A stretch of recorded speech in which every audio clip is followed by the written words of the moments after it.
El Gobierno rectifica y vuelve a presentar el decreto para revalorizar las pensiones, esta vez en solitario y empujado por sus socios. Pedro Sánchez pudo evitar desde el primer momento la inquietud de millones de jubilados, pero prefirió utilizar el decreto ómnibus como arma política, buscando enfrentar a los pensionistas con el PP en plena campaña electoral en Aragón. La maniobra le ha salido rana y ha fracasado. Abusar de los decretos ya resulta poco edificante desde un punto de vista democrático, y aún más lo es cuando se emplea para la confrontación. Hoy los pensionistas respiran aliviados, aunque no olvidan que el Gobierno ha jugado con su tranquilidad. Aquí arranca Cuestión de Prioridades.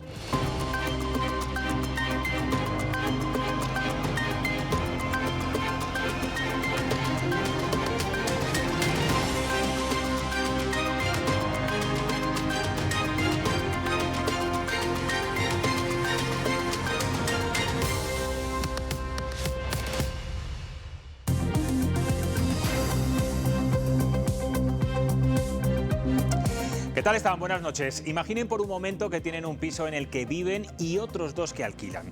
Quizá los heredaron, quizá los compraron con el ahorro de toda una vida o incluso viven de esos alquileres. Pues bien, deben saber que según un decreto del Gobierno, si el inquilino de uno de esos pisos deja de pagarles y es considerado una familia vulnerable sin alternativa habitacional, no podrán desahuciarle. En cambio, si solo tienen dos viviendas y una es alquilada, la situación cambia. Ahí sí se podría ejecutar el desahucio, porque serían los servicios sociales de las comunidades autónomas, no del Gobierno, quienes tendrían que ofrecer una solución de emergencia a esa familia.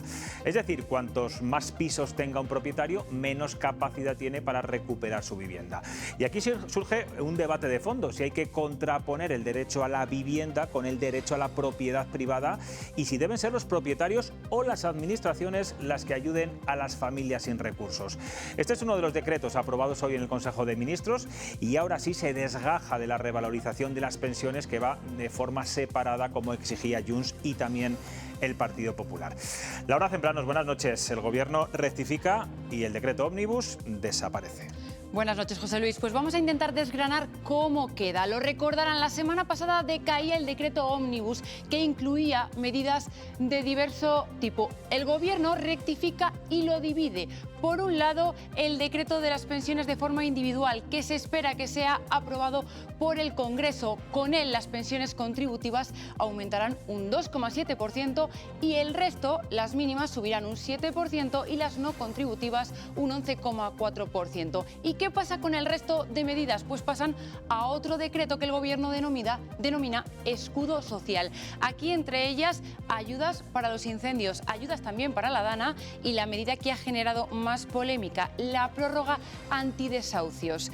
El Gobierno ha pactado con el PNV suavizarla. ¿Y esto qué significa? Bueno, pues hasta ahora el propietario no podía echar a los inquilinos si estos pertenecían a un colectivo vulnerable. Con este acuerdo se permite que esto cambie para los pequeños propietarios, aquellos que tengan una o dos viviendas. No les afectará la prórroga y, por lo tanto, si su arrendatario les deja de pagar, podrá llevarse a cabo su expulsión del inmueble. Lo cierto es que esta división en dos decretos, de esta manera, no satisface a casi ningún partido. El Gobierno ha trabajado en todo momento para las soluciones. Lo que no trabaja el Gobierno es para dar coartadas a nadie para justificar lo injustificable, que es posicionarse en contra de medidas tan positivas, tan necesarias y tan buenas. Yo no comparto el que haya que excluir a propietarios que tienen a gente vulnerable que pueden vivir bajo un puente. Pero creo que también hay que ser consciente de la mayoría parlamentaria y explicarlo así y no engañarnos. Miren, esto no es lo que yo hubiese hecho. Va a haber muchas personas desprotegidas. Me parece especialmente lamentable la forma en la que lo han contado. No puede caer toda la vulnerabilidad en los pequeños propietarios, porque tal vez Yone Belarra no haya escuchado a aquellos pequeños propietarios, como pueden ser pensionistas que viven de una pensión mínima, que tienen su casa alquilada. Por eso decía el Gobierno, sus socios de investidura. Vamos ahora a ver qué dice la oposición, porque el Partido Popular, Feijóo, decía esta mañana que está y estará con la revalorización de las pensiones, mientras que Vox, de momento, no quiere dar su apoyo, no se fía. Ambas formaciones acusan al Gobierno de utilizar a los pensionistas con fines políticos para sacar adelante la revalorización de las pensiones. Parece que están todos de acuerdo. Otra cosa es qué pasará con el otro decreto, el que aún engloba numerosas medidas. Lo lógico era aprobar de forma inmediata la revalorización automática de las pensiones. Y lo que pretendía el señor Sánchez es meter 21 asuntos más, utilizando a los pensionistas como rehenes para condicionar el voto. Desde luego no nos fiamos nada en absoluto del Gobierno y, por supuesto, tampoco vamos a contribuir a que permanezcan ni un minuto más en el poder. Y tampoco vamos a contribuir a la gran mentira del Gobierno, que es hacerle creer a todo el mundo que aquí Vox está en contra de proteger a los pensionistas. Y hoy les preguntábamos en la red social X si están de acuerdo con que el Gobierno trocee el decreto ómnibus. El 88% ha votado que sí, para que esto facilite la revalorización de las pensiones. El otro 12% opina en contra. Bueno, pues así ha sido finalmente. Bueno, vamos con otro importante asunto. Pedro Sánchez, desde Dubái, ha anunciado una ofensiva para proteger a los menores de 16 años de las redes sociales y las grandes plataformas digitales, algo que, bueno, ya existe en Australia y Francia. Laura, vamos a ver en qué consiste lo que quiere hacer el Gobierno. Sí, pues se trata de un paquete de 5 medidas, entre las que destaca la prohibición del acceso a las redes sociales por parte de los menores de 16 años. Para conseguirlo, se obligará a las plataformas digitales a que implementen sistemas que verifiquen la edad de los usuarios de forma efectiva. Pedro Sánchez también ha asegurado que se pondrá fin a la impunidad de los directivos ante las infracciones que cometan o permitan sus plataformas, y se calificará también como delito la manipulación de algoritmos para promover contenidos que sean ilegales. España prohibirá el acceso a redes sociales a menores de 16 años. Las plataformas deberán disponer de sistemas efectivos de verificación de edad. Nuestros niños están expuestos a espacios en los que nunca deberían navegar en solitario. Espacios de adicción, abuso, pornografía, manipulación, violencia.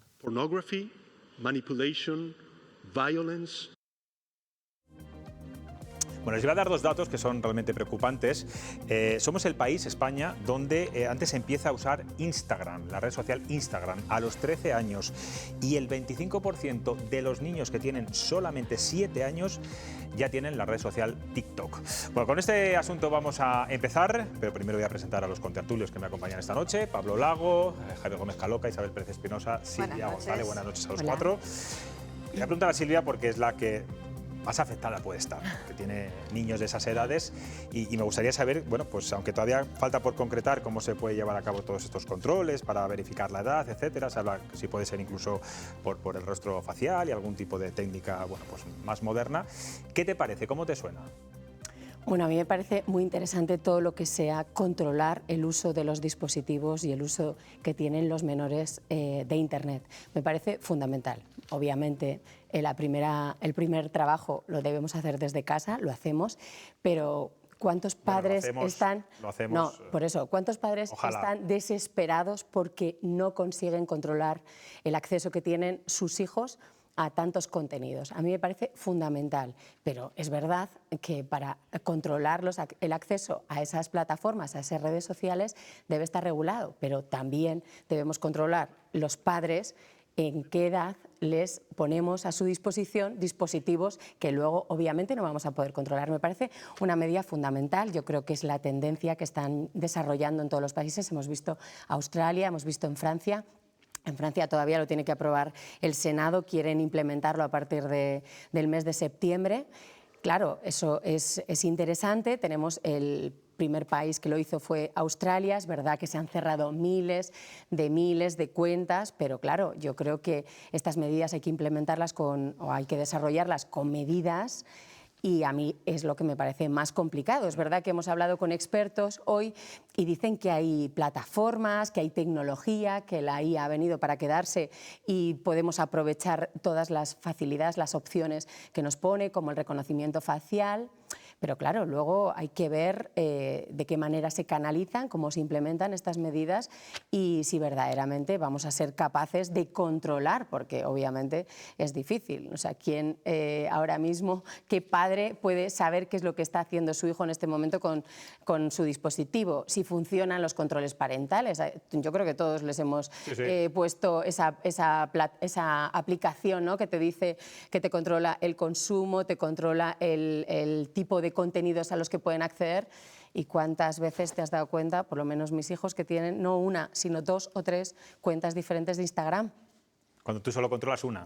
Claro, efectivamente. Eso lo hacen todos, o casi todos. Lo hacen todos. Pero eso lo descubres porque yo, en mi caso me ha pasado de repente decir, vale, pero la condición es que yo pueda acceder a tus contenidos, a que vea.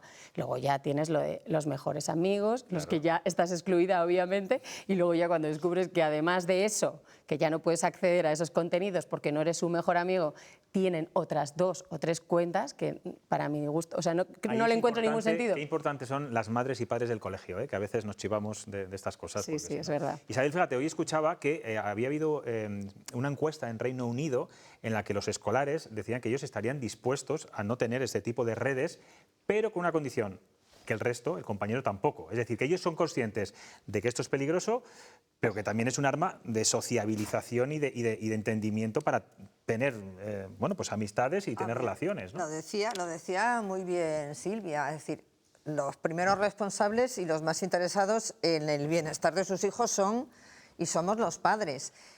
Pero ¿cuántas veces nos hemos encontrado con la misma argumento que utilizan estos menores sobre que no lo tengan los demás? Es lo de fulanito llega a casa a tal hora, yo quiero llegar a la misma hora. Sí, es decir, es la lucha de los padres con el crecer de sus hijos. Este tema lo hemos tratado muchas veces.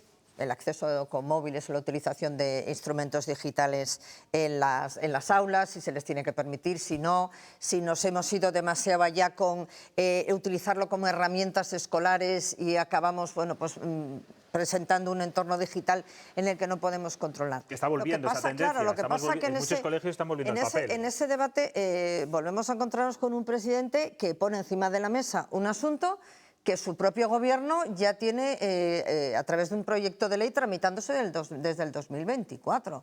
Hoy hemos escuchado a los representantes de Izquierda Unida reivindicando la autoría, reivindicando el protagonismo.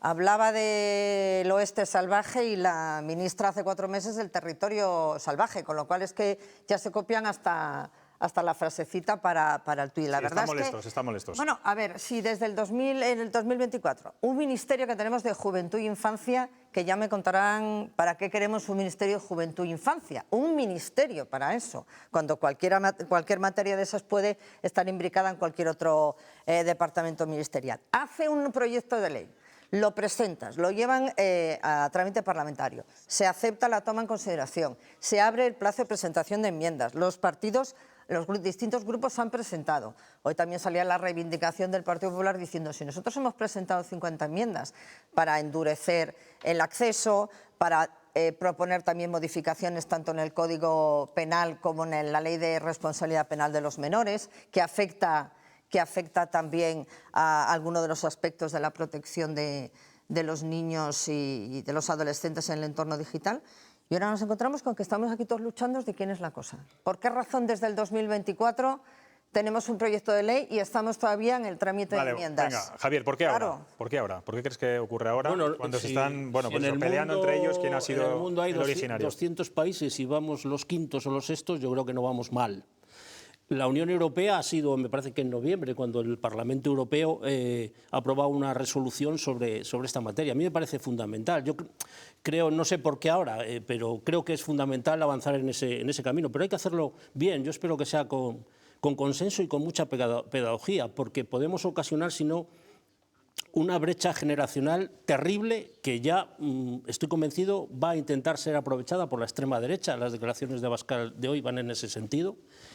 Porque la generación Z los que vienen detrás, la generación alfa, los más pequeñitos, solo conocen una esfera pública y es la de las redes sociales. Entonces, hay que hacer entender los peligros que tienen las redes sociales, es decir, la tecnología es un buen siervo, pero también es un amo muy peligroso, si al final quien domina es la tecnología, ¿no? A través de los algoritmos, etcétera, etcétera. Por lo tanto, hay que hacerlo bien. Yo espero que se haga por consenso. Hoy, por ejemplo, he oído a Feijóo que ellos también lo apoyaban, y espero que se haga por consenso, y si el único que no hay consenso es la extrema derecha, yo también lo entiendo, porque es los que están chapoteando en las redes, sobre todo, generando bulos, etcétera, etcétera, ¿no? Pero es fundamental controlar las redes sociales. Para mí también creo que es signo de que se ha hecho bien cuando sale el señor Elon Musk y dice que Pedro Sánchez es un tirano y traidor al pueblo de España, ¿no? Creo que el problema que tiene es que va a tener que responder posiblemente penalmente. Ya hoy la Fiscalía de Francia también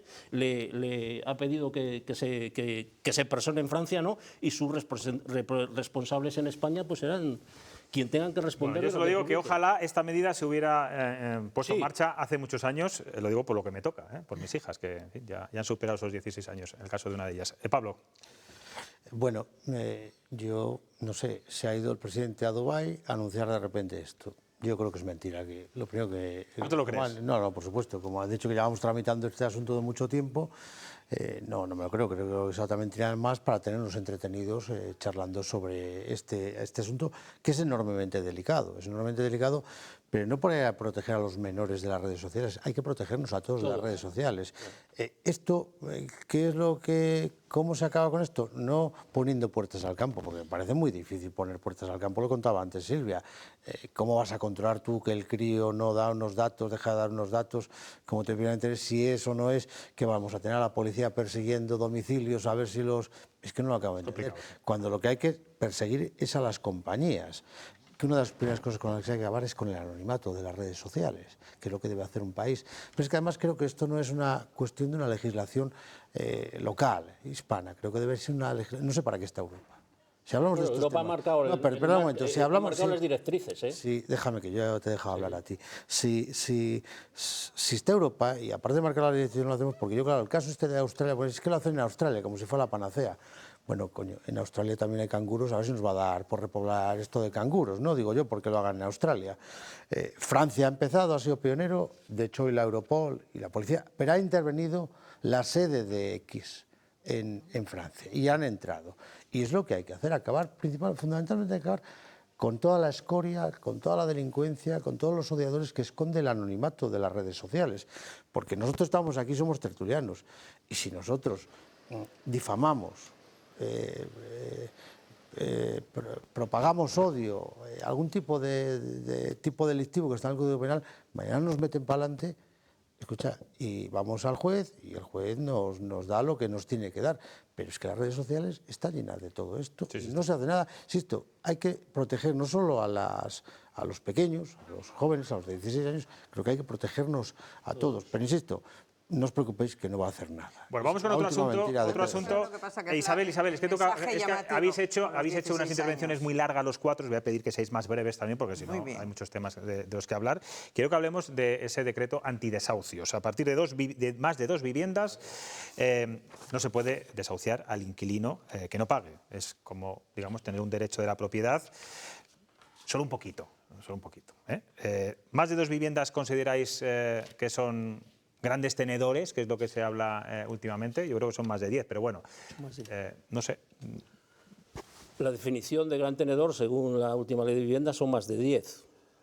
Pero también es verdad, yo he buscado hoy, porque no tenía datos de esto, según la encuesta de presupuestos familiares del INE, el 93,4% de los propietarios de vivienda tienen una sola vivienda en alquiler. El 5,3% tiene 2 viviendas en alquiler, es decir, estaríamos hablando aquí del 1,3% que son los que les va a afectar este decreto. Es decir, que pongamos las cosas en su sitio y dejemos un poco los grandes discursos, la propiedad privada y demás, que por cierto el Tribunal Supremo, el otro día olvidemos nunca la propiedad privada, sentencia, sobre todo los el otro día sacó una sentencia, los que no somos comunistas, una sentencia, yo tampoco, una sentencia sobre la limitación de los alquileres, que quien lo demandó argumentaba que atentaba contra la propiedad privada, y el Tribunal Supremo ha dicho que no atentaba, porque la propiedad permanece. En este caso también la propiedad permanece. Yo creo que ese no es la cuestión, sino quién va a afectar. en materia de vivienda, ¿quién tiene más derecho? ¿El que necesita una vivienda para vivir o el que tiene una vivienda como negocio? Vale, yo te lo pregunto. A partir de tres viviendas. Déjame que te haga otra pregunta. ¿Quién tiene más responsabilidad de proteger a una familia vulnerable? ¿El que tiene una vivienda, dos viviendas, tres viviendas o las administraciones? Claro, es que hay que poner el foco en las administraciones. Es que lo que dice textualmente es que los de menos de 2 viviendas serán las administraciones. Yo digo de más de 2 viviendas. Más de 2 viviendas, pues es ya un tenedor bastante importante de vivienda. Es decir, no tiene la vivienda... No tiene la vivienda para lo que dice la Constitución, que la vivienda es para vivir. Javier, que no somos, para vivir, no somos no para negociar. No somos comunistas. Cuando decir las administraciones somos nosotros, ¿vale? Porque son los impuestos. Es decir, lo que se pague de una forma o de otra no lo paga Pedro Sánchez. Cuando hablamos de las administraciones, la Junta no lo paga Mañueco, lo pagamos nosotros con los impuestos. Entonces tenemos una capacidad de decir qué se hace con nuestros impuestos. Pero aquí fundamentalmente lo más importante, yo creo, es una cosa. Ha dicho la ministra que es un tema fundamental y crucial. Joder, pues llevan 7 años gobernando y no debería ser tan fundamental y crucial cuando no lo afrontaron al principio del mandato. Eso por un lado. Se lleva aprobando 3 años esta disposición. Que se lleva aprobando. 3, 4 años desde el COVID. Esta no, Javier. Sí.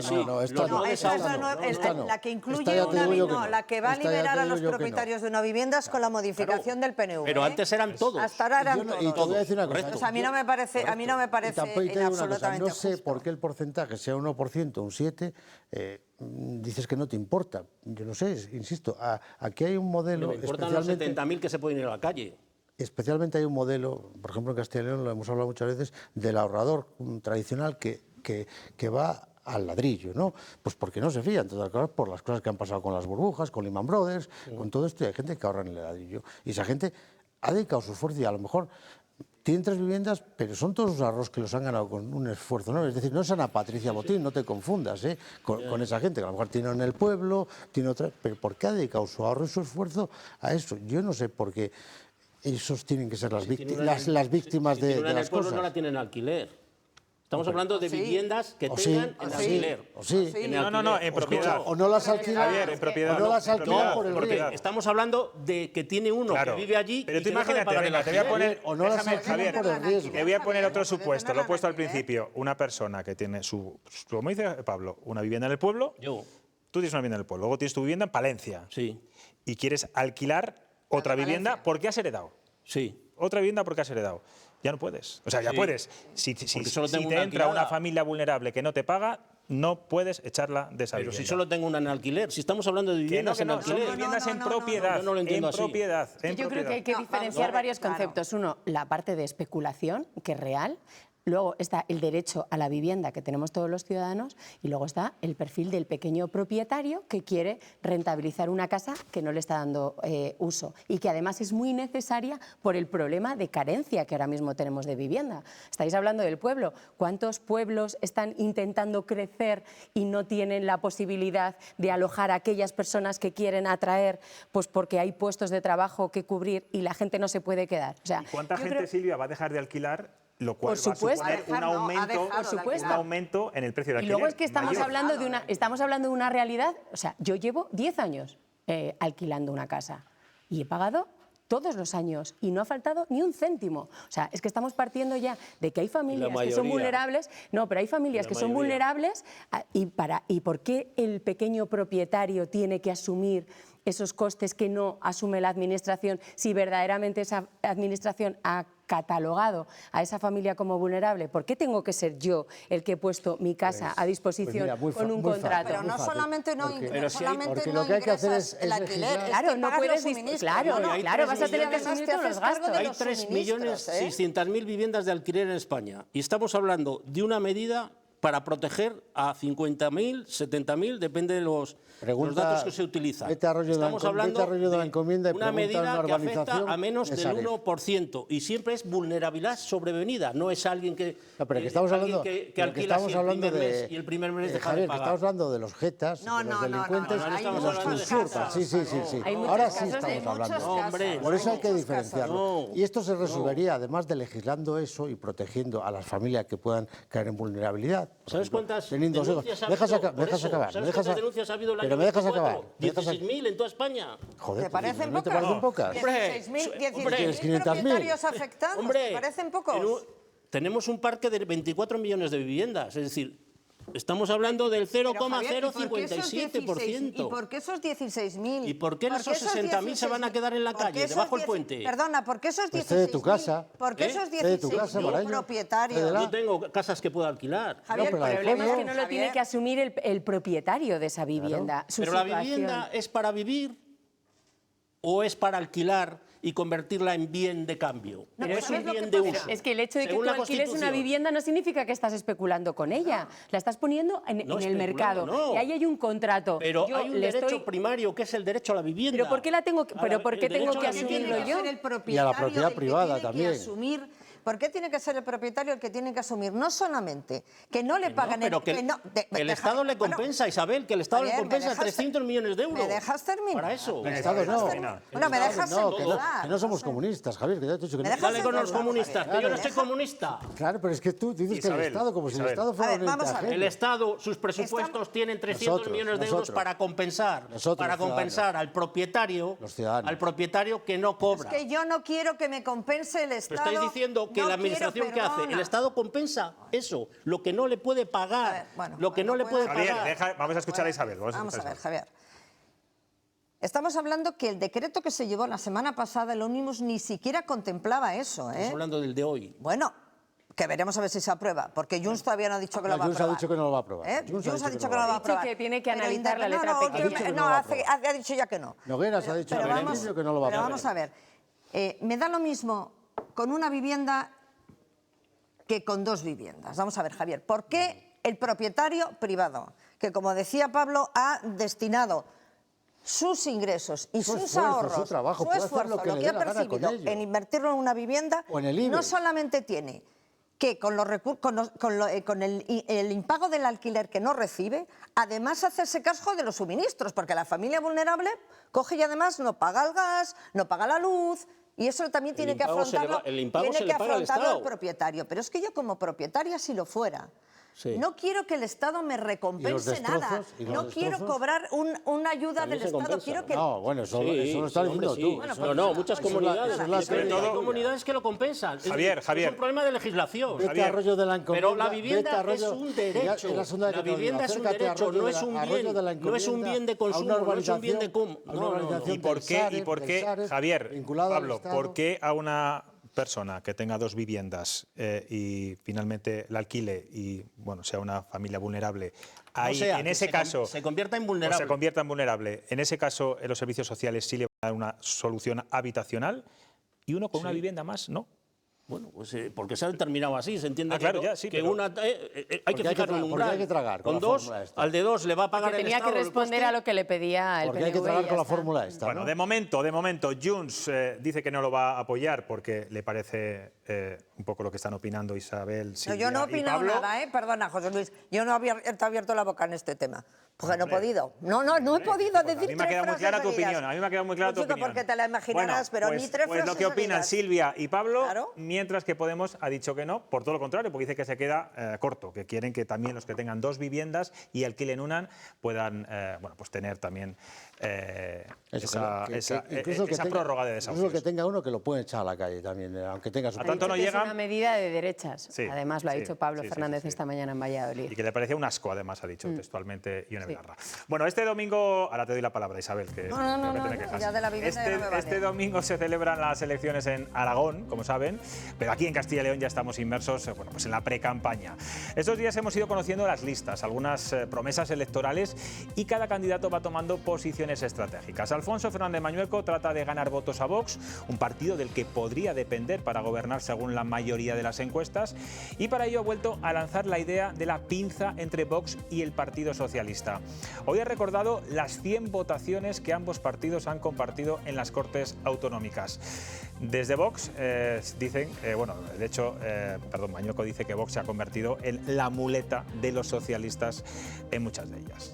Sí, Mañueco esta vez ha vuelto a insistir en esa idea, lo ha hecho en una rueda de prensa y acompañado de ese dibujo que ven, una pinza de color verde y roja. Acusa a la oposición de bloquear las políticas aquí en Castilla y León. Dos fuerzas que aprietan siempre en la misma dirección cuando se trata de obstruir. Y esto tiene consecuencias. Consecuencias en el ámbito de la educación, consecuencias en el ámbito de la vivienda. Cada paisano de esta tierra merece saber quién es el que opta por el bloqueo y quién es el que opta por seguir construyendo. Le recomendamos al señor Mañueco que para la próxima rueda de prensa que haga ponga otro cartel con las iniciativas que ha votado el Partido Popular y el Partido Socialista. Bueno, pues hablando de Vox, siguen sin candidato en Castilla y León, pero parece, bueno, pues que al partido poco le importa. Y el tiempo se acaba porque el plazo para anunciarlo finaliza el lunes. Hoy le han preguntado insistentemente a la diputada Rocío de Mer por este asunto, pero asegura que el candidato no importa. Nuestra candidatura es un programa electoral. Y da igual la persona que pongamos al frente porque nuestro compromiso con nuestros votantes siempre va a estar por escrito y es un programa electoral y además es de sobra conocido por todo el mundo, ¿no? En Vox poco importa la persona que esté al frente de una promesa política. Yo me fijaba en esas imágenes en la cara de Carlos Pollán, que es el que está detrás, que es el posible candidato de Vox, cuando dice esta diputada que, bueno, que la persona es lo de menos, que da igual, que es el programa. Bueno, pues el presidente actual de las Cortes no sé qué estaría pensando. Isabel, ¿esconde al candidato Vox? ¿No le interesa? ¿Por qué retrasa este nombramiento? Cuando estamos a pocos días de la campaña. Porque está esperando que Santiago Abascal acabe el recorrido por Aragón. Claro, hizo el de Extremadura. Ahora está haciendo el de Aragón, no sabemos no supimos cómo se llama el candidato de Extremadura. A mí, aunque me ofrezcas lo que quieras, no me sé el de Aragón. Y sí, ayer lo dijo poco portavoz, importa, como el Cholo, partido a partido, ¿no? Poco importa. Lo que ha dejado bien claro es que es un títere, como lo fue García Gallardo y como será el siguiente. No sé si Carlos Pollán o no sabemos quién, el que se saquen de la chistera. Cuando acabe en Aragón, pues elegirán el de aquí, pondrán el cartel. Pero lo importante es que sea una persona bien mandada, que haga lo que diga Santiago Abascal, que es el único que manda ya en Vox, porque ya no ha dejado a nadie más, sino que se lo digan a Ortega Smith, que lo ha mandado allí a las alturas en el Congreso de los Diputados, en el gallinero. Bueno, yo le mando a las alturas. ¿Y qué más da quien sea? Y si no le gusta, ya lo cesarán. Y si no les gusta, pues se van del gobierno. Y si no les gusta, pues oye... ¿Qué quieres que te diga? Eso es la importancia que tiene las personas en Vox y la solvencia de los candidatos, que da igual. De hecho, yo creo que vienen ahí como impulsados por la inercia de Extremadura, donde todavía, o sea, cada día se alejan más las posturas. O sea, que bueno, que no sé yo si están más abocados a una repetición electoral ahora mismo que a gobernar. Entonces, yo estoy de acuerdo. O sea, yo creo que ahora mismo no piensan en Castilla y León. Castilla y León les importa muy poco. Pero están centrados en Aragón, como están centrados ahora mismo todos los líderes, obviamente. Pasamos, ¿os acordáis? Pero esto no va de eso, Silvia, es decir, tú no te puedes centrar los 15 días de campaña en una comunidad y olvidarte el resto del año. José Luis, ¿sabes lo que pasa? Que eso es lo que pensamos nosotros. Es una descripción. Eso es lo que pensamos nosotros, pero la clase política piensa en otras cosas. Están a ese momento, a ese globo sonda, a esa situación que ahora tenemos que aprobar la revalorización de las pensiones. ¿Por qué? Porque es que el domingo muchos aragoneses van a ir a votar y van a ir, sobre todo los pensionistas, pues mucho más contentos o por lo menos respirando. Es que todo hay que contextualizarlo y todo hay que ver, todas las decisiones hay que verlas desde un punto de vista del contexto, en qué situación se llevan a la palestra, ¿no? ¿Hacéis un análisis parecido a Isabel y a Silvia? Si fueron de los gobiernos, sí, yo creo que Vox no entra en gobiernos para administrar ni gobernar, entra por otra cosa, y que en estos momentos ellos han hecho una estrategia que tiene 4 estaciones y hasta que no se cierra la estación no se entra en otra. Por ejemplo, no se va Extremadura, Aragón, Castilla y León y Andalucía, ¿no? Son las 4 estaciones. Van a llegar a un acuerdo porque no van a repetir elecciones en ningún lado. Esa es mi opinión. Extremadura designarán candidato a partir del lunes. Aragón designarán candidato y se pondrán de acuerdo a partir del 15 de marzo, que son las elecciones de aquí. Y en Castilla y León apoyarán a un candidato si es a Mañueco a partir del día siguiente. Tienes mal el calendario. ¿Cómo decidirán en Extremadura candidatos? Que en Extremadura ha habido elecciones. Es que el calendario da para ello. En Castilla y León las elecciones son el 15. El 14 de Extremadura. Pero es que has hablado de Extremadura. Pero que no van a, hasta que no sean las elecciones de Aragón, no van a poner candidato, a apoyar un candidato en Extremadura. Cuando sean las de Castilla y León. ¿Candidato a qué? Apoyarán al candidato aquí el calendario dice que el día 9, creo que si no me equivoco, este próximo lunes, ya tenemos que conocer a los candidatos. No, pero ya digo, sabremos, para elegir se despejará presidente, la gran duda. José Luis, para elegir presidente, el presidente de Castilla y León se elegirá después de las elecciones de Andalucía, que serán el veintitantos, antes de San Juan no va a haber presidente en Castilla y León, porque Vox no cierra ningún apoyo al PP hasta que no se hacen las elecciones siguientes. Esa es su estrategia. No lo tengo yo tan claro, ¿eh? Yo no tengo tan claro que no vayan a la repetición electoral, ¿eh? No lo tengo yo tan claro. No, un poco mal el calendario. En Extremadura no le dan los plazos, es para Castilla y León. Cuando se celebre el 15 de marzo... No, Extremadura lo puede hacer a partir del lunes, que se vota en Aragón el domingo. Está Castilla y León antes. Castilla y León son las elecciones el 15. Después, claro. Después del 15 de marzo llegarán a un acuerdo en Aragón. Está hablando de que las elecciones de Andalucía llegarán a un acuerdo. A mí llegarán a un acuerdo en Castilla y León. Me resulta que seas así tan dogmático en todo lo que dices, lo de Vox, como si... Me veo una estrategia. Cuando es un partido que es enormemente hermético, porque si algo es muy hermético... Pero con estrategia. El candidato va a ser Carlos Pollán. Bueno, la estrategia la hemos visto cambiar. Nosotros lo hemos publicado, que uno de los problemas que había con la candidatura, que se iba a bendecir ayer, no a desvelar, porque la candidatura de Carlos Pollán, es que había enquistado en Valladolid, porque parece ser que están buscando un mirlo blanco, que no sea el candidato, pero sí que les aporte ese perfil que han perdido sin Gallardo, porque si miramos el resto de candidatos, el perfil que daba Gallardo no está en ninguna de las otras provincias. O sea, que la guerra está en el cabeza de cartel por Valladolid. No sé si es la guerra o la elección, porque ya sabes tú, como son muy herméticos, hacen selección de personal, sé que están haciendo selección de personal, entonces sí, así lo hicieron. Que con Gallardo le salió estupendo. Bueno, le salió bastante bien, 13 procuradores le dieron un susto al PP. Estoy hablando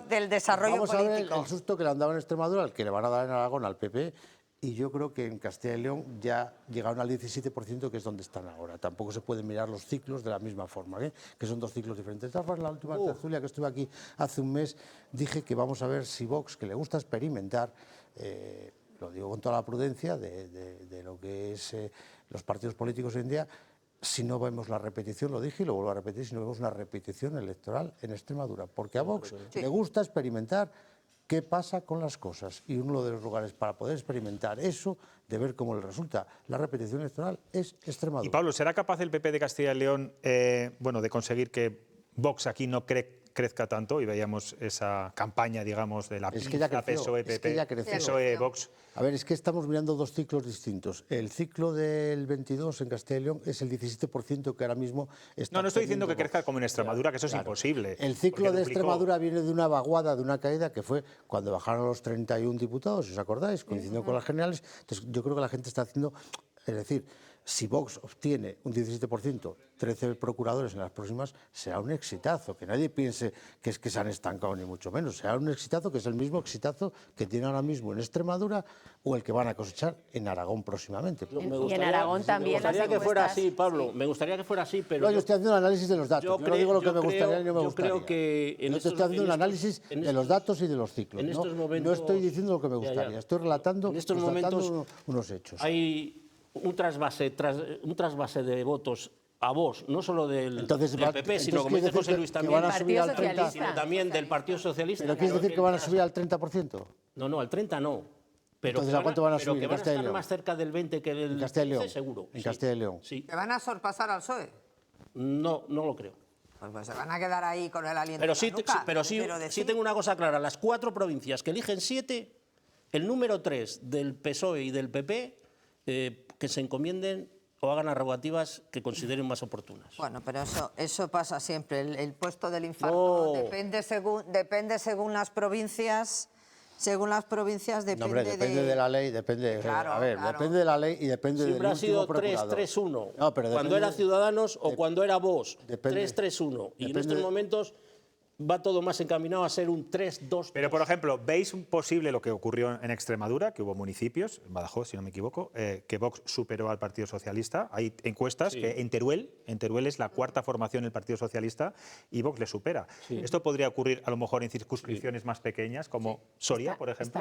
Está claro que... Como Medina del Campo, Medina Río Seco. Soria no lo sé, Soria. Como Medina del Campo, Medina Río Seco. Que Pero es donde más seguro, en Valladolid está creciendo Vox, según los datos del Partido Popular. En ayuntamientos seguro. De Soria ya. En provincias no creo, pero en ayuntamientos seguro.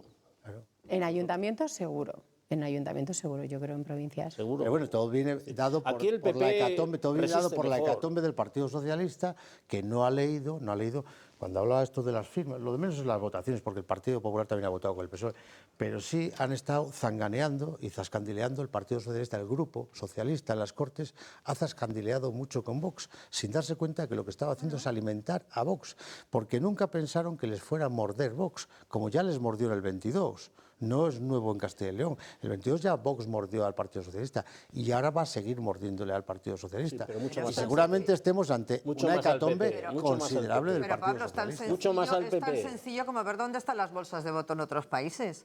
Al final, ¿quién vota a Marine Le Pen? Esto se lo explicas a los listos del PSOE en las Cortes de Castilla y León, al grupo parlamentario que se ha dedicado un año a echarse en brazos de Vox. No, pero no solamente el PSOE de Castilla y León. Sin darse cuenta, ¿cómo ha fomentado el PSOE nacional? El favorecido de todos los chalaneos era Vox. Pero ¿cómo ha fomentado el PSOE nacional también? Cuando no hay mayoría... Siempre buscando la ultraderecha, siempre intentando el enfrentamiento del PP con Vox, intentando que PP tuviera que acercarse a las posturas de Vox, le gustara o no le gustara. Es decir, y ese enfrentamiento, y al final pasa siempre lo mismo. Pero ahora quien corre detrás de Vox es el PP y Feijóo con sus planteamientos en inmigración y otras cosas, Isabel.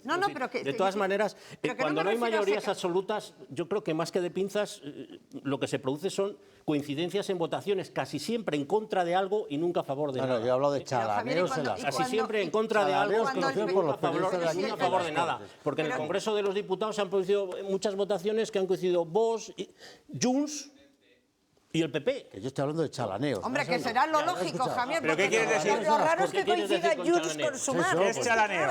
A ver. Sabéis perfectamente lo que es chalaneo. No sé. Cuéntanos qué chalaneo. Si no sabéis lo que es chalaneo, en Salamanca no sabéis lo que es chalaneo, os remito a Zamora, a la comarca de Aliste. Porque además que tenía que saludarle, porque es un seguidor tuyo de estos eufóricos, y tenía que saludarle como los programas de radio. A Manuel Nistal, en Viñas, en el pueblo de Viñas. Dice, la próxima vez que vayas a ese programa, quiero que me menciones. No es que quiero que me menciones, pero dije, te voy a mencionar, ya que eres un gran seguidor. Bueno, pues un saludo para el señor Viñas, un saludo. Señor Nistal. Nistal.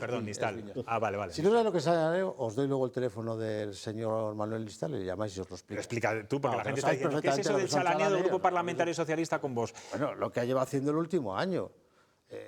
Que ha estado prácticamente manejado por acuerdos internos de Vox, no en las votaciones, las coincidencias de las votaciones, sino en determinadas acciones, con el único interés de que creían que le iba a deteriorar las pérdidas de determinadas votaciones al Partido Popular. Alguna, como por ejemplo la de la abogada de la Policía Institucional. Y todo, esa estaba pensando. Y todo este tipo de idioteces que lo manejó Vox, bueno, pero insisto, porque había, yo creo que gente que no calibra las cosas en el Partido Socialista, y ha estado ocurriendo estas cosas, lo sabemos los periodistas que hacemos un poco de crónica parlamentaria y conocemos un poco los interiores de las Cortes, lo sabemos. Una cosa es coincidir y otra cosa es chalanear, pensando que le iban a deteriorar a Mañueco y al PP, haciéndole perder una votación de la que no se iba a enterar nadie en la comunidad. Claro, además es que el Parlamento, las Cortes están tan deterioradas. Pero no, digo no se lo entera a nadie porque no le interesa a nadie.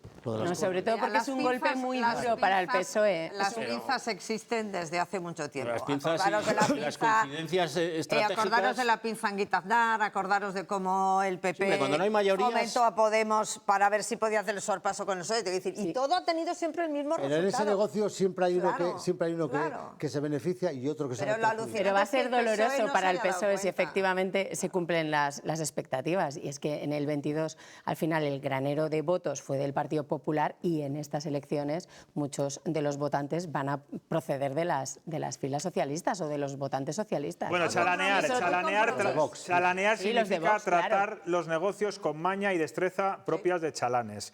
Chalanes. Y adiestrar caballos también. Bueno, quiero preguntaros por las listas. Una cosa, José Luis, hoy No me digas que habéis tenido que mirar el publica Google una para lo de encuesta, chalaneo. es de Valencia, pero la publica Compromís, que dice que las elecciones las gana Vox en Valencia. Es una encuesta de parte, que tiene su interés, que busca seguir fomentando su enfrentamiento PP-Vox en Valencia. Bueno. Pero habla de una posible victoria de Vox en Valencia. La situación política y social de Valencia es bastante distinta a la de muchas otras comunidades. Bueno, pero cuando uno juega con fuego, pasan estas cosas. Queda más de un tanto año, que no venga la en Valencia derecha, son a ver si en no el la dejas 27 de mayo. Bueno, vamos con las listas autonómicas del Partido Popular que conocimos ayer. Ya se lo contamos, mucha gente joven, mucha renovación, caras nuevas, muchas mujeres. 7 de cada 9 cabezas de cartel son mujeres. Y yo te pregunto, Pablo, ¿qué está buscando Mañueco con este equipo? Bueno, yo creo que lo que ha buscado es cambiar el ritmo del Lampedusa que tenía el Partido Popular, de ese todo cambie para que todo siga igual, después de un montón de años, porque evidentemente una de las cosas que le van a achacar es lo de los 38 años de gobierno, que no sé por qué se lo van a achacar, porque tienen 38 años de gobierno porque lo deciden los ciudadanos, no por otra cosa, este misterio de la democracia tan extraño, ¿no? Pero bueno, yo creo que lo que estoy haciendo es una lectura distinta. Yo creo que Mañueco está construyendo el PP del futuro. Y en vez de construirlo, lo cual es muy atípico, ¿no? Porque Mañueco es un político muy orgánico, muy dentro de lo que es el partido, y lo está construyendo a través de las urnas en vez de a través del partido, es decir, de un proceso congresual. Está poniendo las bases del PP del futuro de Castilla y León. Y creo que lo está haciendo así, y además creo que es bastante sano, ¿no? Que sean los ciudadanos los que decidan. Creo que también está haciendo otra cosa, que necesitaba como el comer y como el respirar todos los días, y es poner un grupo sólido, solvente y fuerte en las Cortes de Castilla y León, porque hay que empezar por ahí. Como decía un clásico de nuestro tiempo, Juan Vicente Herrera, en 2015, las Cortes no sirven para nada, excepto que no tengas mayoría absoluta. Entonces sí sirven para algo. Lo que no se puede ver es el gobierno en minoría, o en coalición, pero sobre todo en minoría, como ha dicho, que ocurra lo de los incendios y que el presidente, el jefe del Ejecutivo, esté absolutamente desasistido del grupo parlamentario, como lleva desasistido desde que decidió mandar y premiar a Raúl de la Hoz y mandarlo para Bruselas. El Grupo Popular no ha existido. No ha existido el gobierno, pero el Grupo Popular no ha existido. Y ahí es donde se ha hecho fuerte, por ejemplo, Vox, con los 13 saliendo del gobierno, es la fortaleza. No, estás criticando a tus paisanos, tanto a Quiñones por un lado como a Gavilanes por otro, ¿no? Estoy criticando a mis paisanos. Bueno, me ha parecido, vamos. ¿Y a los tuyos? ¿O no eres de Castilla y León? ¿Tú no eres de León? Yo soy de Ponferrada. Ah, vale. Siempre me confundo. Yo soy de León, pero no estoy criticando a mis paisanos. Pero evidentemente el grupo parlamentario no ha funcionado. Pero no solo es Gavilanes, Quiñones es una parte de consejero de la Junta, es una parte del gobierno, no del grupo parlamentario. Sí. La función de Quiñones. Hombre, le puedo echar la culpa de muchas cosas a Quiñones, pero ya echar la culpa de eso a Quiñones ya me parece. Yo entiendo lo que dice Pablo cuando se refiere a un grupo parlamentario fuerte, porque puede parecer que el grupo parlamentario ha seguido al trantrán de que tenían como si tuvieran mayoría absoluta y estamos aquí solo para votar.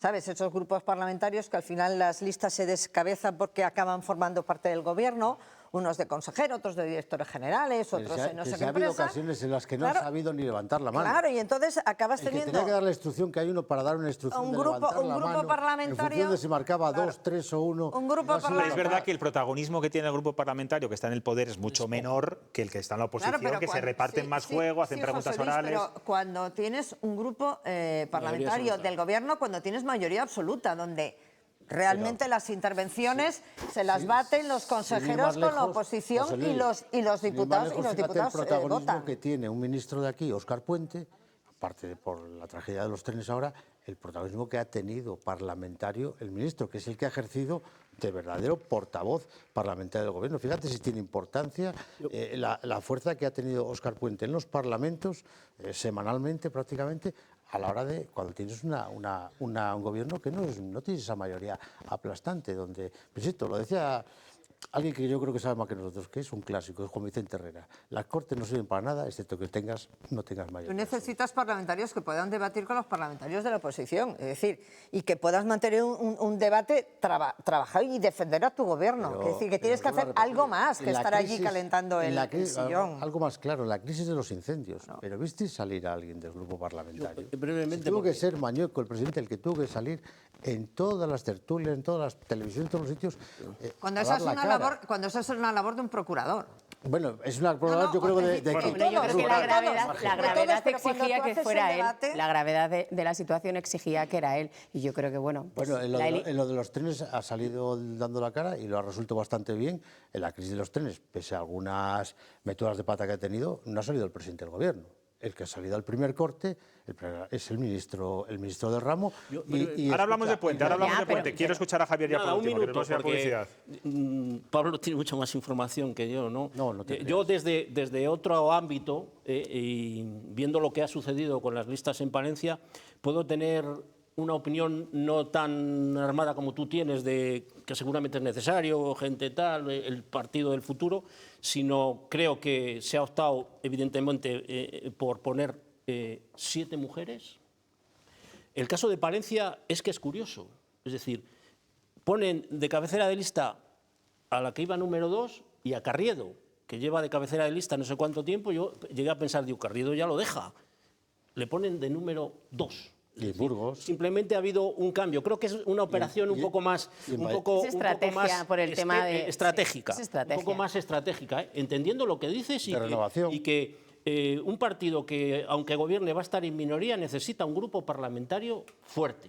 Lo mismo que el que esté en la oposición, el PSOE, necesitará un grupo parlamentario fuerte, etcétera, etcétera. Pero creo que desde lo que yo conozco de mi tierra es mucho más estético que Carriedo va a seguir siendo un hombre fuerte del partido, obviamente, aunque vaya de 1 o 2. O sea, que yo creo que es estrategia pura. Bueno, esta estrategia no es nueva. No, pero bueno, la hacía Lucas. Sí. Lucas, por ejemplo, en Valladolid, no sé si en algún sitio más, decía que no deberían encabezar los consejeros, los miembros del gobierno. Habría que separar y marcar esa distancia poniendo otros. De hecho, en Valladolid no va ningún consejero a la lista. Y hay 2 consejeros en Valladolid. Que no significa que luego no vayan a ser consejeros y finalmente Mañueco. Claro. Eso hay que dejarlo claro. Bueno, pueden ustedes chalanear. Ahora nada, 5 minutos solamente. Chalanear, ¿no? O cacharrear. O cacharrear. Bueno, casi mejor que se queden sentados en el sillón y enseguida volvemos.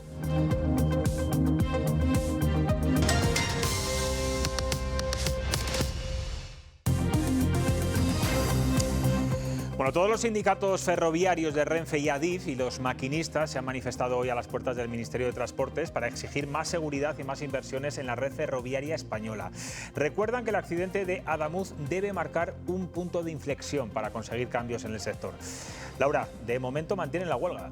Sí, una huelga de 24 horas para los días 9, 10 y 11 de febrero en la que están convocados paros en todas las líneas y que Óscar Puente va a intentar evitar con la reunión que va a mantener mañana con el colectivo de maquinistas. Como ven, ellos se concentraban hoy ante el Ministerio y son tajantes con la gestión ferroviaria. Dicen que no se está haciendo bien. No estamos de acuerdo con la gestión actual en materia ferroviaria.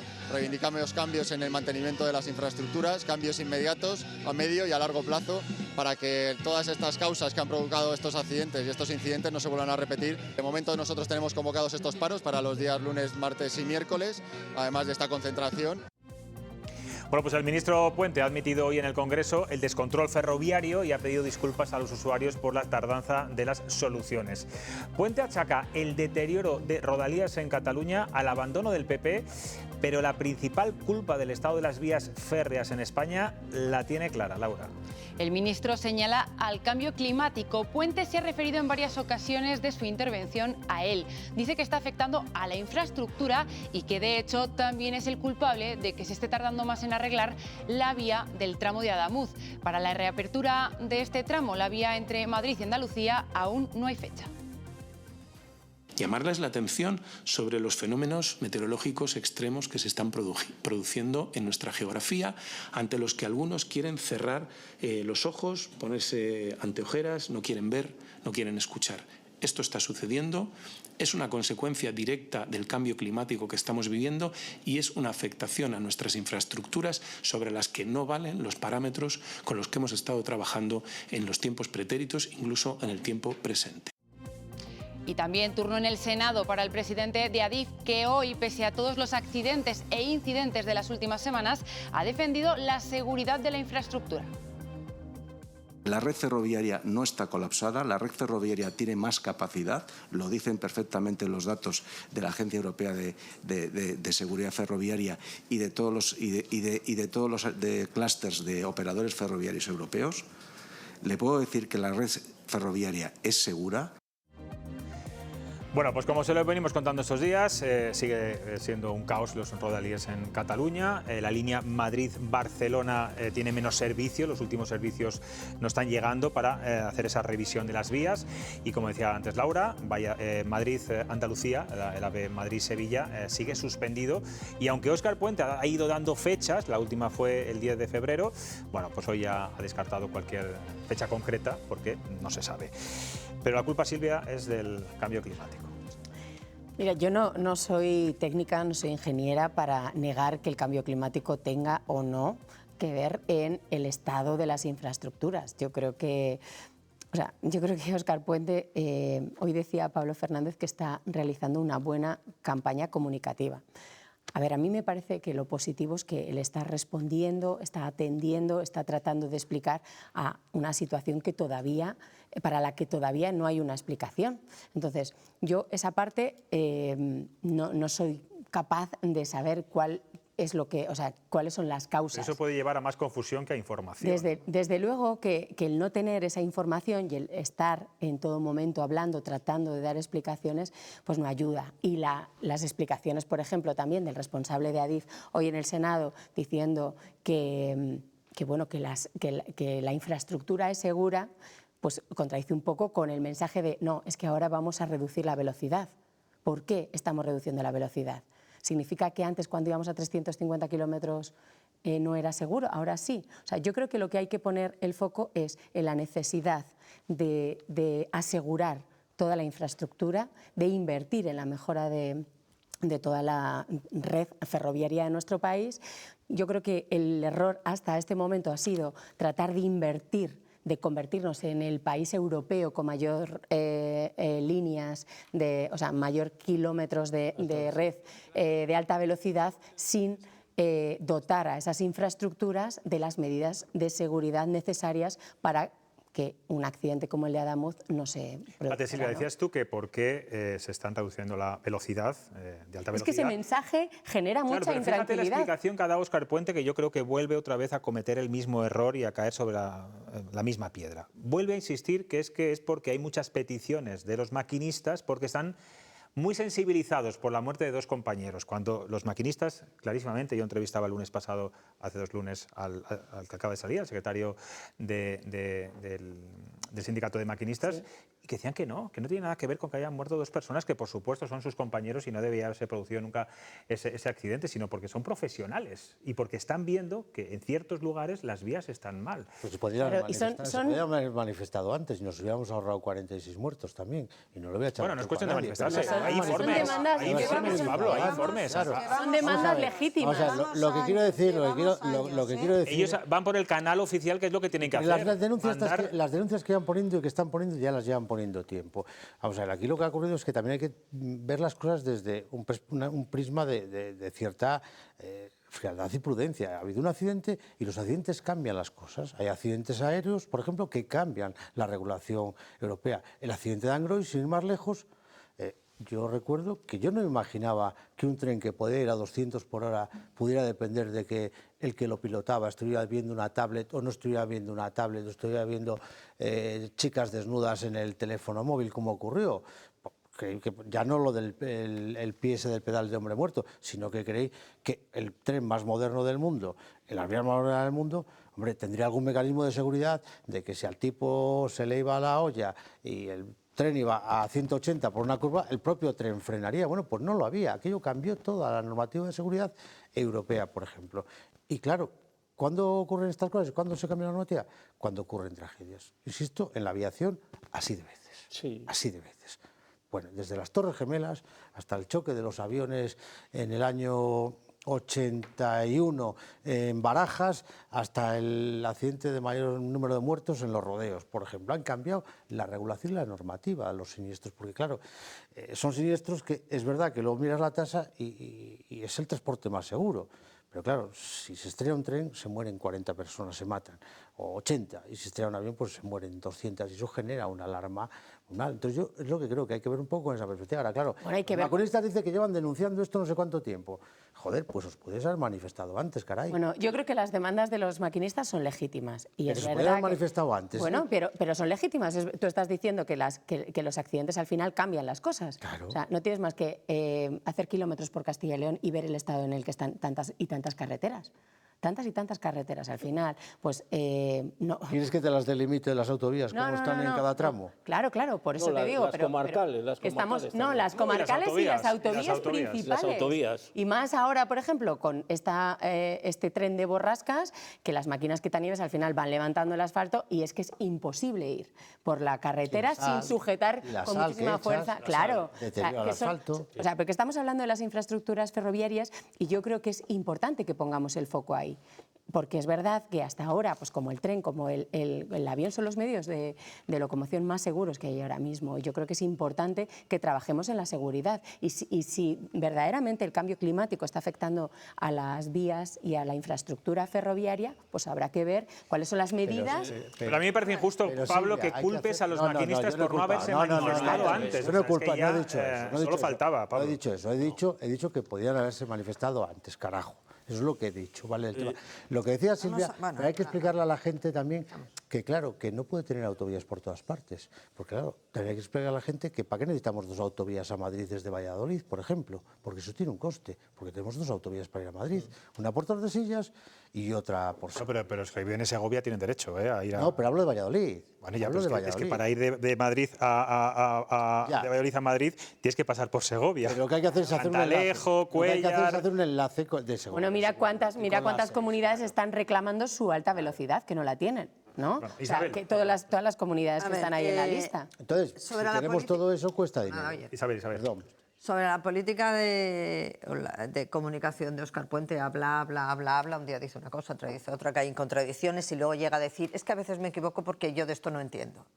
Me parece tremendo que el ministro diga de esto no, a veces me equivoco porque de esto no entiendo, pues entonces te callas la boca, dejas a los que entienden, a lo mejor el presidente Renfe tampoco entiende mucho porque entiende más de otras cosas, y pues dejamos a los técnicos hablar y nos enteramos todos. En cuanto a las razones del accidente, de las causas del accidente, pues ya nos lo dirá la comisión y ya nos lo dirá la investigación judicial. Lo alucinante de esto es que parece que el cambio climático empezó hace 15 días o que el ministro se ha dado cuenta de las consecuencias del cambio climático hace 15 días porque hace 2 meses nos anunció que íbamos a ir todos a 350 kilómetros. Entonces, cuando hace aquel anuncio con tanta laraca de vamos a tener unos trenes que pueden alcanzar la velocidad de 350 kilómetros, no sabía en qué situación estaba la red ferroviaria, porque ese anuncio lo hizo hace 2 meses. Y hace 2 meses las vías estarían en el mismo estado que hoy, y que estarán dentro de 15 días y que estaban antes hace 6 meses. Y si la culpa es del cambio climático, que no ha llegado hoy, y la culpa es de la falta de mantenimiento del gobierno de hace 8 años, ¿qué ha hecho durante este tiempo el ministro? Hacer anuncios sin saber en qué situación estaba la red. Las denuncias de los maquinistas es algo que no se atendió, pero es que los avatares de los trenes durante estos años, descarrilamientos incluidos, daban ya un aviso. Descarrilamientos incluidos que no tuvieron la malísima fortuna de darse con otro tren, porque probablemente el resultado del accidente de Adamuz no hubiera sido el mismo si no hubiera habido la fatalidad de cruzarse con el Albia. Y ha habido descarrilamientos. Hay un descarrilamiento en Málaga de hace 1 año que la Comisión todavía no se ha pronunciado sobre cuáles son las causas.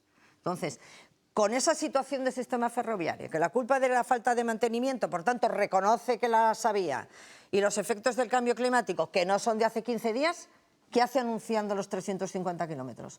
¿Qué hace diciendo ahora que es que hay que limitar los horarios y quita los últimos 3 trenes que salen de Madrid a Barcelona porque hay que permitir las labores de mantenimiento de por la noche?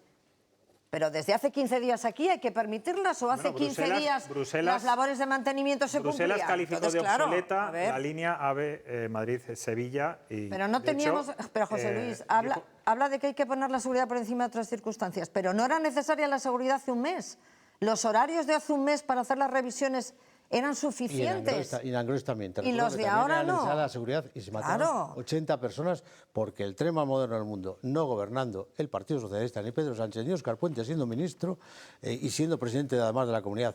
Feijóo, recordamos que no tenía un sistema que le decía al tren que lo tiene hasta los coches ya, que lo tiene hasta los coches y no lo tenía el tren. Están vendiéndonos unos avances y ahora nos está hablando de una red obsoleta, que no ha tenido mantenimiento, entonces claro, lo que fue un kamikaze, si no hubiera habido un accidente con la misma red obsoleta y que sufrían las mismas consecuencias del cambio climático, nos hubiera puesto 350 kilómetros, porque le da igual, entonces lo de la seguridad... Y los maquinistas no se hubieran manifestado. Javier, que te veo ahí cabizbajo. No, que es que creo que he hablado mucho hoy, por eso no. Coincido con Pablo en casi todo. Es decir, los accidentes han cambiado muchas cosas. El avión más emblemático que había en este mundo, que era el Concorde, se dejó de fabricar y utilizar por un accidente, ¿no? Yo creo que nuestro país, desde el año 1992, se ha puesto, no de Europa, a la cabeza del mundo en la alta velocidad, en longitud de vías de alta velocidad.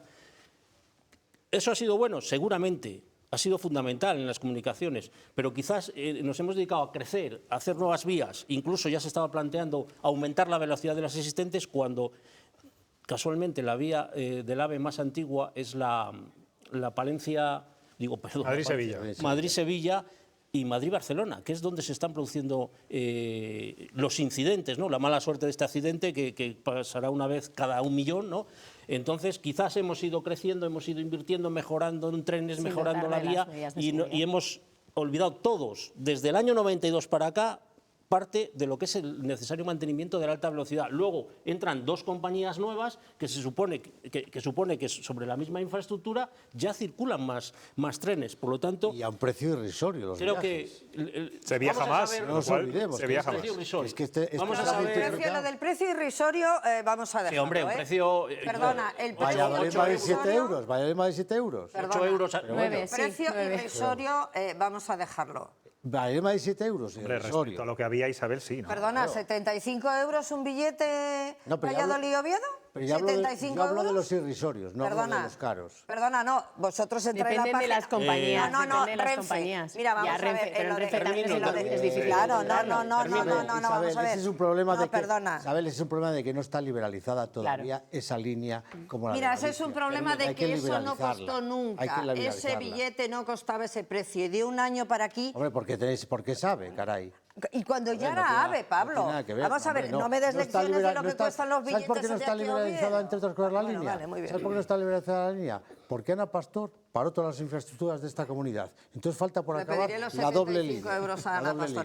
Mira, el incremento de los precios es vergonzoso. O la mitad pides una Feijóo. Y que una empresa pública con pérdidas y sostenida con los impuestos que pagamos todos los ciudadanos, que pagamos todos los españoles, no puede convertirse en un Ryanair que según si tengo más billetes o no, subo bajo el precio. ¿Me podrás de las 2 compañías privadas? Ya, Isabel, pero estoy hablando de una empresa pública... Yo hablo de las privadas. Tenemos que irnos a publicidad. Sí, una empresa pública que la Unión Europea ha dicho que tiene que abrir a la competencia de otras empresas públicas. La francesa y la italiana, que están subvencionando los billetes en España. Bueno, muy caro el viaje Valladolid-Oviedo, 75 euros me parece carísimo, pero la cantidad de gente que se está beneficiando de los precios bajos, estudiantes, trabajadores que van y vienen, y yo me voy a ir a publicidad porque esto siguen hablando. Enseguida volvemos.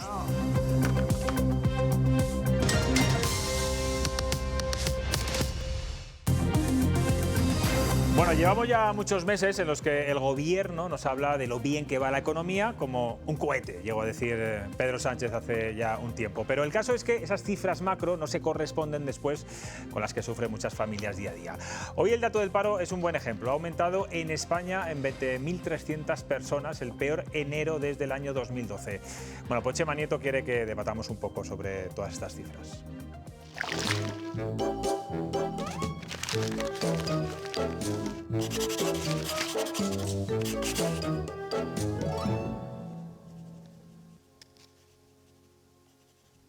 Estos tiempos de inquietud necesitan mucha luz. He venido a hacer turismo para visitar la grandiosidad de los datos macroeconómicos de Castilla y León. Porque qué altura el Producto Interior Bruto, qué belleza, qué demanda interna, qué consumo, qué inversión, qué variaciones intertrimestrales. Es algo monumental, de verdad. Qué pena que aquí haga tanto frío. ¿No sería maravilloso que todas estas cifras se tradujesen en algo de comodidad para las personas normales? Más luz en cada rincón de Castilla y de León. Bueno, es que vaya templos que se mete Chema Nieto. Silvia, ¿la macroeconomía no se corresponde con la micro, con la economía familiar, o todo influye? Bueno, todo influye, pero sino que se lo pregunten a todas las personas que se han quedado y que engrosan esta subida del número de desempleados. La verdad es que es duro, es verdad que todos los meses de enero son meses complicados, de destrucción de enero, o sea, de destrucción de puestos de trabajo, la cuesta de enero cada vez más empinada y no tienes más que ir al supermercado y ver lo que compras con 50 euros. Que ya es muy poco. Vamos, pagas la bolsa como te la hayas dejado en casa y poco más. O sea, y te queda vacía, ¿eh? De todas formas, hay gente, yo creo que tiene la esperanza de que las bolsas de Mercadona se revaloricen. No hagáis publicidad, no hagáis publicidad de ninguna... Que acumulan, ¿no? Las bolsas de supermercados, que todas hay que pagarlas, en todos los sitios. Y mejor si las reciclamos, obviamente. Claro, llevamos sí, las hay gente que acumula hoy. bolsas de... No, pero es duro, ¿eh? Y es que además es para todo ya. O sea, sí, datos maravillosos en la economía, vamos creciendo, las previsiones de crecimiento se quedan por debajo, pero es verdad que las familias cada día les cuesta más. ¿Cuándo va a llegar esa cúpula donde se ha metido Chema Nieto hoy con esas cifras tan buenas y tan rimbombantes al terreno, a las casas, a la calle, Javier? Bueno, yo creo que sin una buena macroeconomía es seguro que habrá una pésima microeconomía. Sí, eso también pero por eso es importante que tengamos un crecimiento económico y demás, ¿no? Pero es evidente que vivimos una situación que yo ya he comentado aquí más veces, que es decir, esto hay que medirlo si con lo que los salarios, las pensiones y demás, lo que necesitamos es asequible.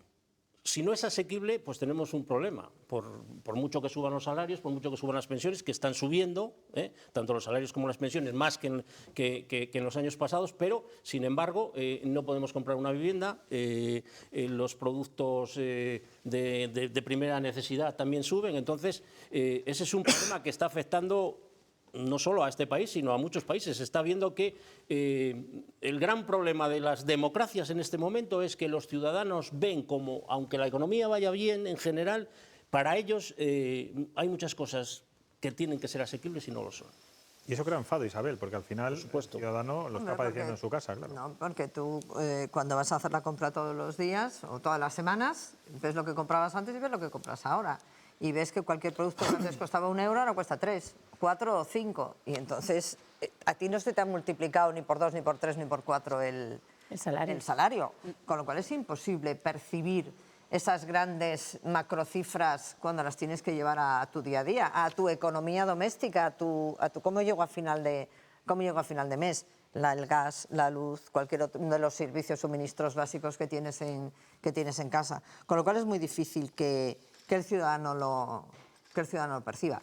La macroeconomía podrá ser buena, pero la micro es bastante suspensa y con tendencia a empeorar. A ver, yo creo que hay una cosa buena, que hay empleo. Tenemos más empleo, pese a que el dato de paro de enero, tenemos más empleo, por ejemplo, en Castilla y León, un 5% menos paro que hace un año, por ejemplo. Pablo?